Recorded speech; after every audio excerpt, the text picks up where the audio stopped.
골로새서 4장 2절에서 6절입니다. 골로새서 4장 2절에서 6절입니다. 우리 같이 한번 오늘은 한 목소리로 교독하지 않고 같이 한번 2절부터 6절까지 한 목소리로 같이 읽습니다. 시작. 기도를 계속하고 기도에 감사함으로 깨어 있으라. 또한 우리를 위하여 기도하되 하나님이 전도할 문을 우리에게 열어주사 그리스도의 비밀을 말하게 하시기를 구하라. 내가 이 일 때문에 매임을 당하였노라. 그리하면 내가 마땅히 할 말로써 이 비밀을 나타내리라. 외인에게 대해서는 지혜로 행하여 세월을 아끼라. 너희 말을 항상 은혜 가운데에서 소금으로 맛을 냄과 같이 하라. 그리하면 각 사람에게 마땅히 대답 것을 알리라. 아멘. 사도 바울은 어제 이어서 그리스도인들이 교회 공동체 밖에서 어떻게 살아야 하는지 이야기를 하고 있어요. 너희들이 일상에 어떻게 삶을 일구고 살아야 될 것인가에 대해서 얘기를 하고 이제 있습니다. 어제 연장선상이다 이렇게 보시면 되는데 2절을 보시면 기도를 계속하고 기도에 감사함으로 깨어 있으라. 기도는 계속하는 거예요. 뜨문뜨문한 거 아닙니다. 그냥 기도의 가장 큰 본질은 쉬지 않고 하는 거예요. 이제 너무 많이 봐서 찾아보지 않을게요. 골로새서 맨 앞장 중간중간에 보면 기도를 얘기할 때 항상 같이 동반되는 단어가 쉬지 말고 계속해서라는 말입니다. 그래서 제가 제자훈련 할 때 우리 청년 훈련생들에게 이렇게 얘기합니다. 아니 이런 질문을 하죠. 목사님 어떤 기도가 제일 좋은 기도예요? 그래요. 저는 20년 동안 한결같이 이야기합니다. 꾸준히 계속하는 기도입니다. 그 기도를 하는 사람을 이겨낼 수가 없습니다. 왜요? 그럴 때 그 기도가 나의 삶의 습관이 되기 때문에 그래요. 그래서 여러분 복음서에 보시면 주님이 무엇을 따라 기도하라고 하셨다라는 표현이 나와요. 습관을 따라 그래요. 그래서 청년회 때 여러분들이 가장 힘써야 될 경건의 습관은 기도하는 것이 몸에 배이도록 하는 겁니다.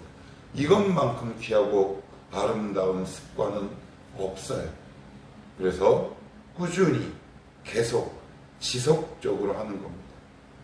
그 기도가 능력이 있습니다. 물론 하나님이 때에 따라서 우리가 급하게 기도하면 들어주시기도 하지만 그래도 꾸준히 계속해서 하는 기도. 저도 한때 기도를 많이 안 할 때 제가 경건서적을 많이 봤는데 그 가운데 어떤 책을 많이 봤냐면 기도에 관한 책이에요. 근데 거기 이런 문장이 있더라고요.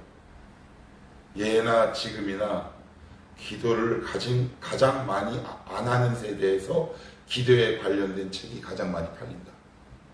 그거를 읽고 제가 뒤통수 한 대 맞았어요. 맞다. 무릎 꿇지 않는 세대에서 기도에 관련된 책만 보는 거죠. 그래서 기도를 어떻게 해야 할까? 기도는 그냥 하시면 돼요. 예수 그리스도의 이름으로. 이거 잘못된 거면 어떻게 해요? 그래서 사도 바울은 우리에게 딱 한 가지만 제시합니다. 뭐예요? 감사함으로 깨어있어라. 왜 감사하라고 그럴까요? 내 때에 내가 원하는 방법으로 응답되지 않으면 우리 낙심하잖아요. 기도가 가장 중단되기 쉬울 때가 언제예요? 낙심할 때란 말이에요. 원망할 때란 말이에요. 그것을 방지책인 동시에 차가워진 기도를 다시 그 불꽃을 태울 수 있는 원동력이 감사다. 그래서 감사의 깊이가 기도의 깊이인 거죠. 내 기도의 깊이가 감사를 향하고 있는지 보면 내가 지금 기도를 바르게 가고 있는가 금방 판별이 가능하다. 그래서 기도를 했는데 역시 내 입에서 원망이나 낙심과 쓴 말이 나온다면 다시 한번 우리의 기도를 점검할 필요가 있다. 그래서 오늘 사도 바울이 이렇게 얘기해요. 두 가지를 얘기합니다. 기도는 계속하는 거다. 기도를 계속하다 보면 뭐가 될까요? 습관이 되고, 습관이 더 나아가면 인격이 되는 거죠. 기도가 너의 삶의 인격과 습관이 되게 하라. 그것이 첫 번째 포인트고요. 둘째, 우리가 원하는 방법으로 하나님이 반응하시지 않을 때도 있을 거다. 우리 때에 응답하시지 않을 때도 있는데, 그렇다면 우리의 기도가 중단될 위기에 처할 수 있으니 거기에 감사라는 강력한 방부제를 치라. 그렇죠? 그래서 내 기도가 지금 바르고 건강한 기도가 어떻게 구별한다? 감사. 기도가 끝났는데 감사가 나요.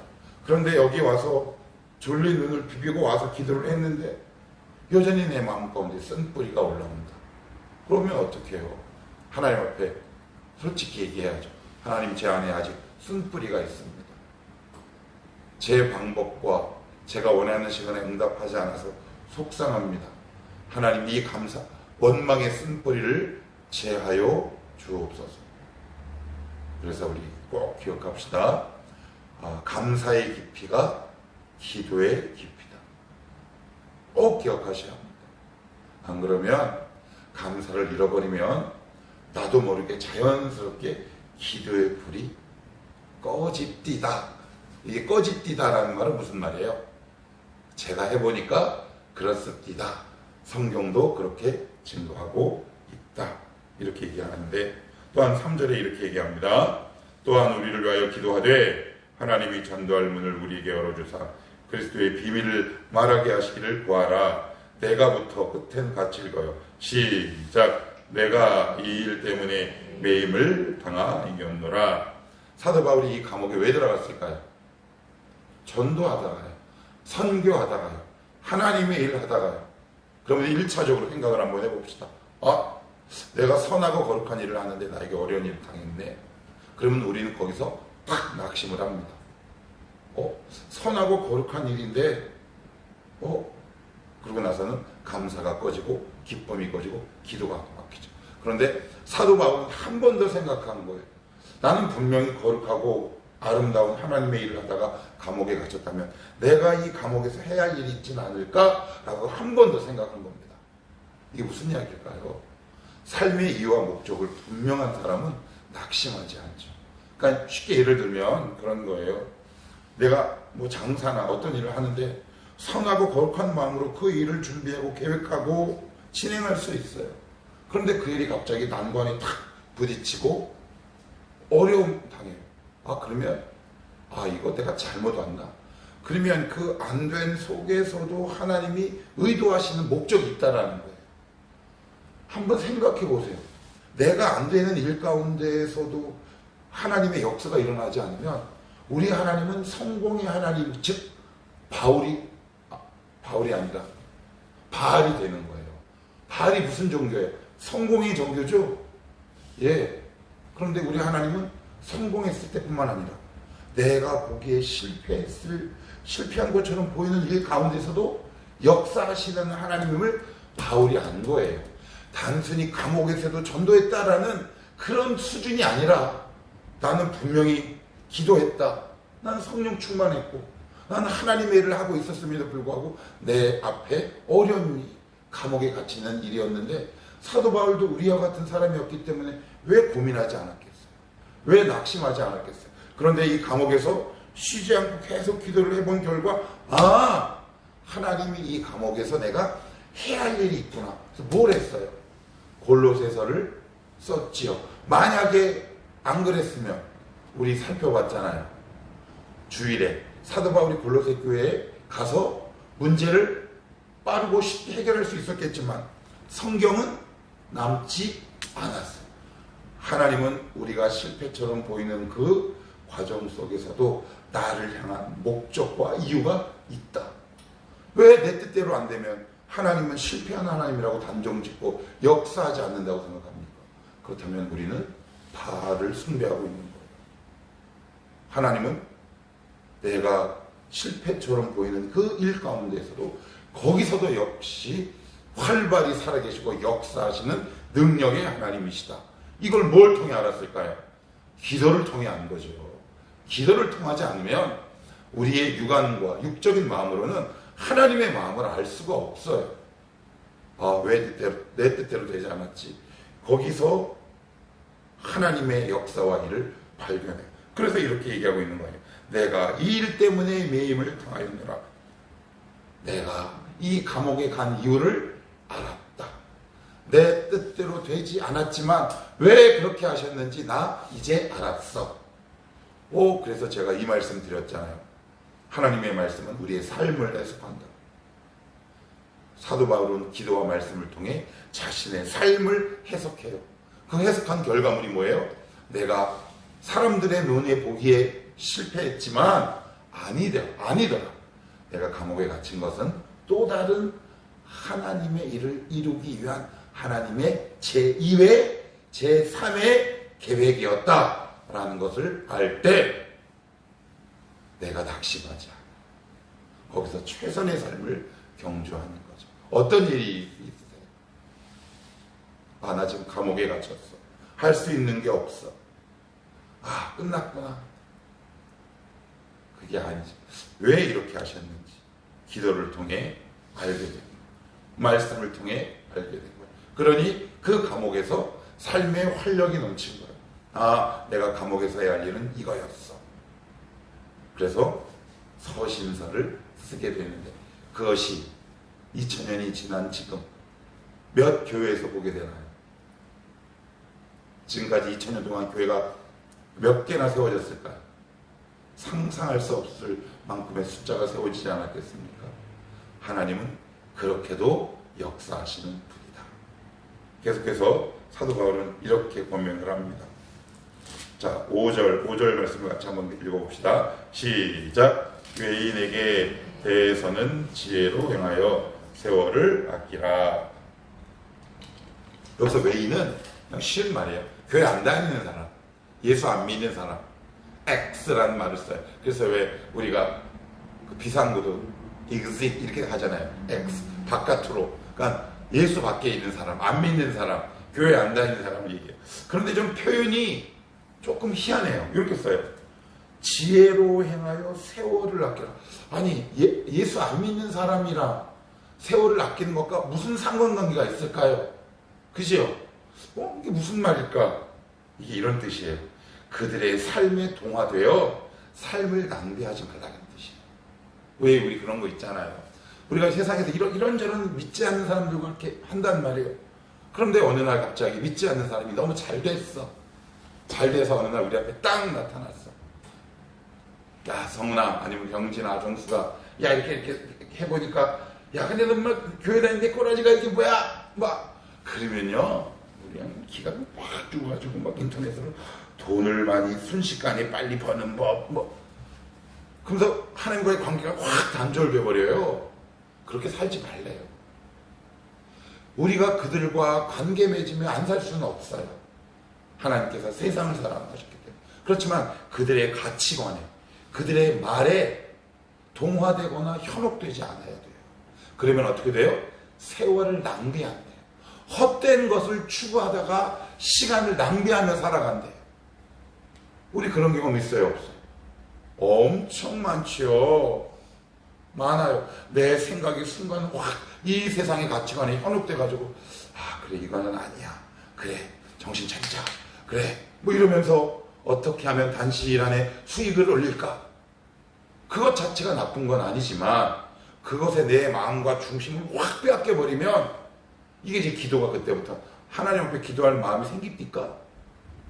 여러분 마음에 기도할 마음을 싹 빼앗아가는 것이 바로 우리의 시간을 낭비하게 하는 것이에요.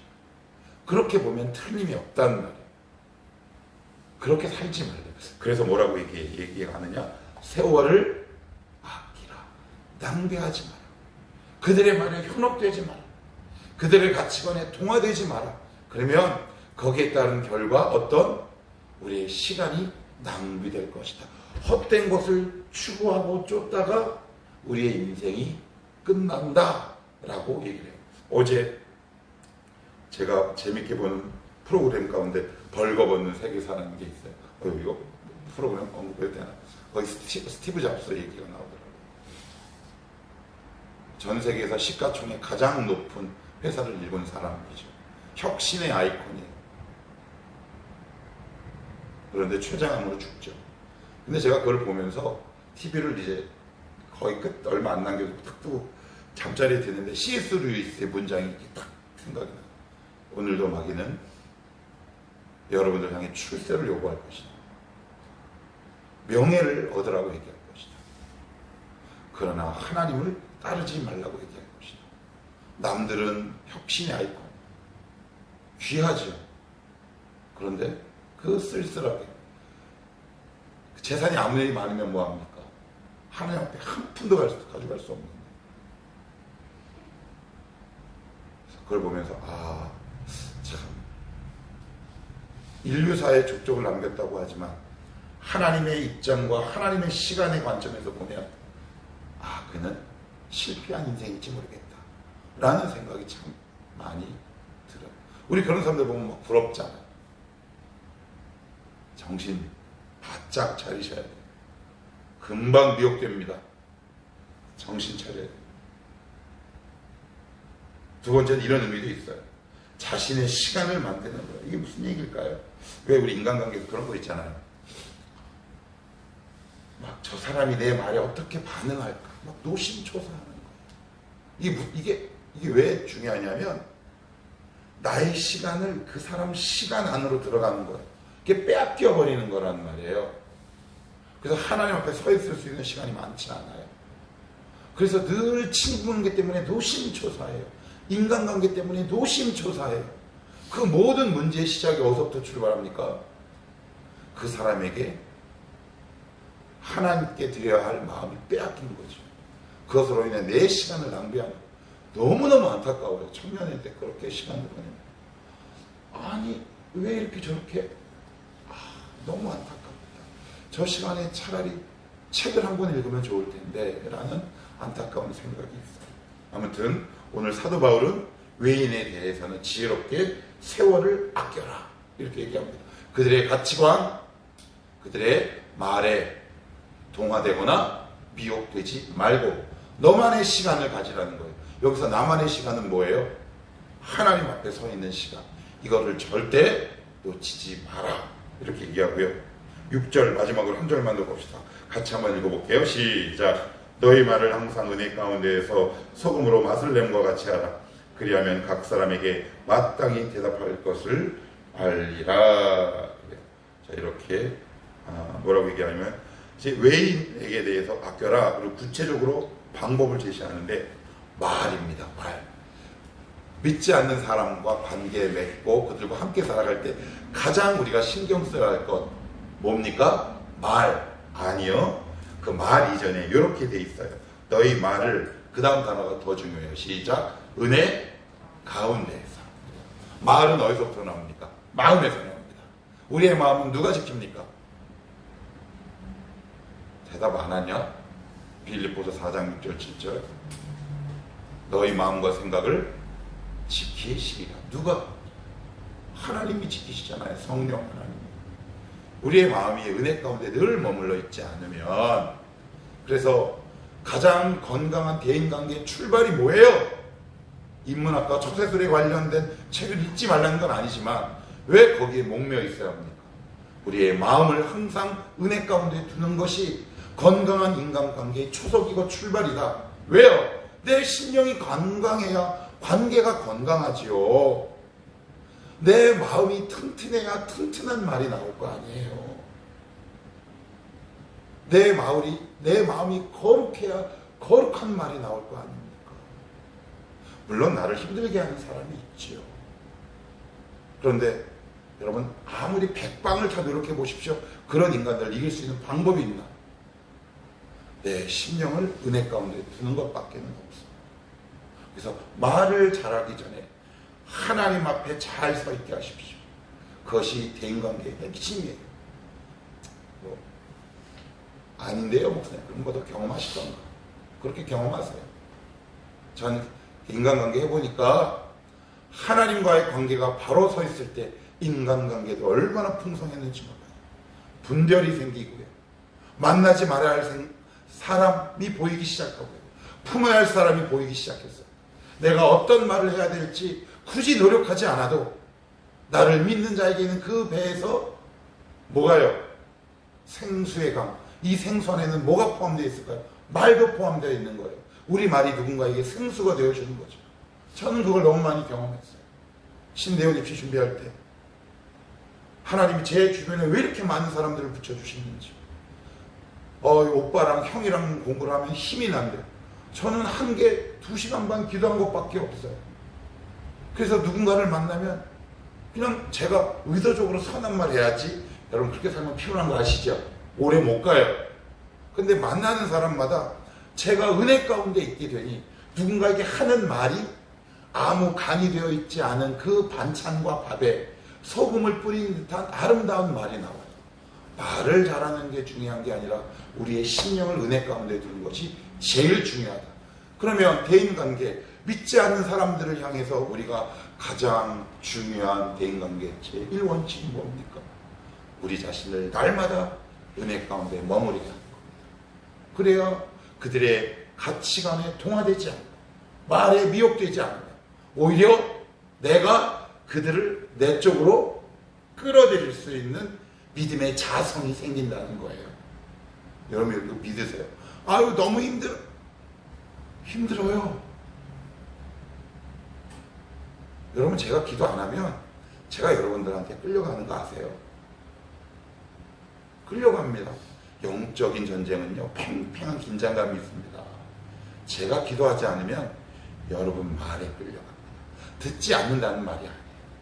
영적인 기운이 이렇게 넘어갑니다. 그게 영적 세계가 그래요. 여러분 대인관계 막 힘들어요.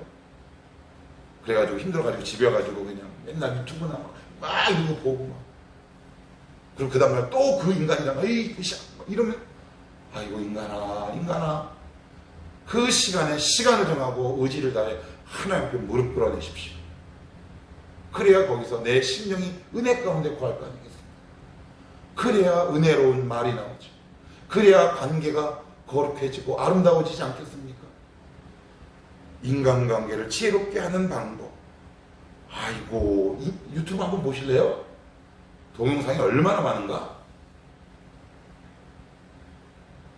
다시 볼게요. 너의 말을 항상 은혜 가운데에서 은혜 중앙에 있게 하십시오. 그래야 우리가 하는 말이 소금으로 맛을 램과 같이 하는 지혜로운 말이 돼요. 그래서 소금간 잘 되어 있으면 왜 그런 말 있죠? 유중석 집사님 많이 들어보셨을 거예요. 음식은 간이야. 그죠? 그런데 한번 따라 합시다. 말도 크게 따라 좀 해라. 말도 간이다. 그래요. 말에도 간이 있더라고요. 누군가를 기분 좋게 하는 말. 그죠? 누군가를 죽이는 말. 그 지혜롭게 중간의 지점에서 누군가를 살리고 일으키는 간이 잘 되어 있는 말. 그것이 어디서부터 나온다? 은혜 가운데에서 나온다.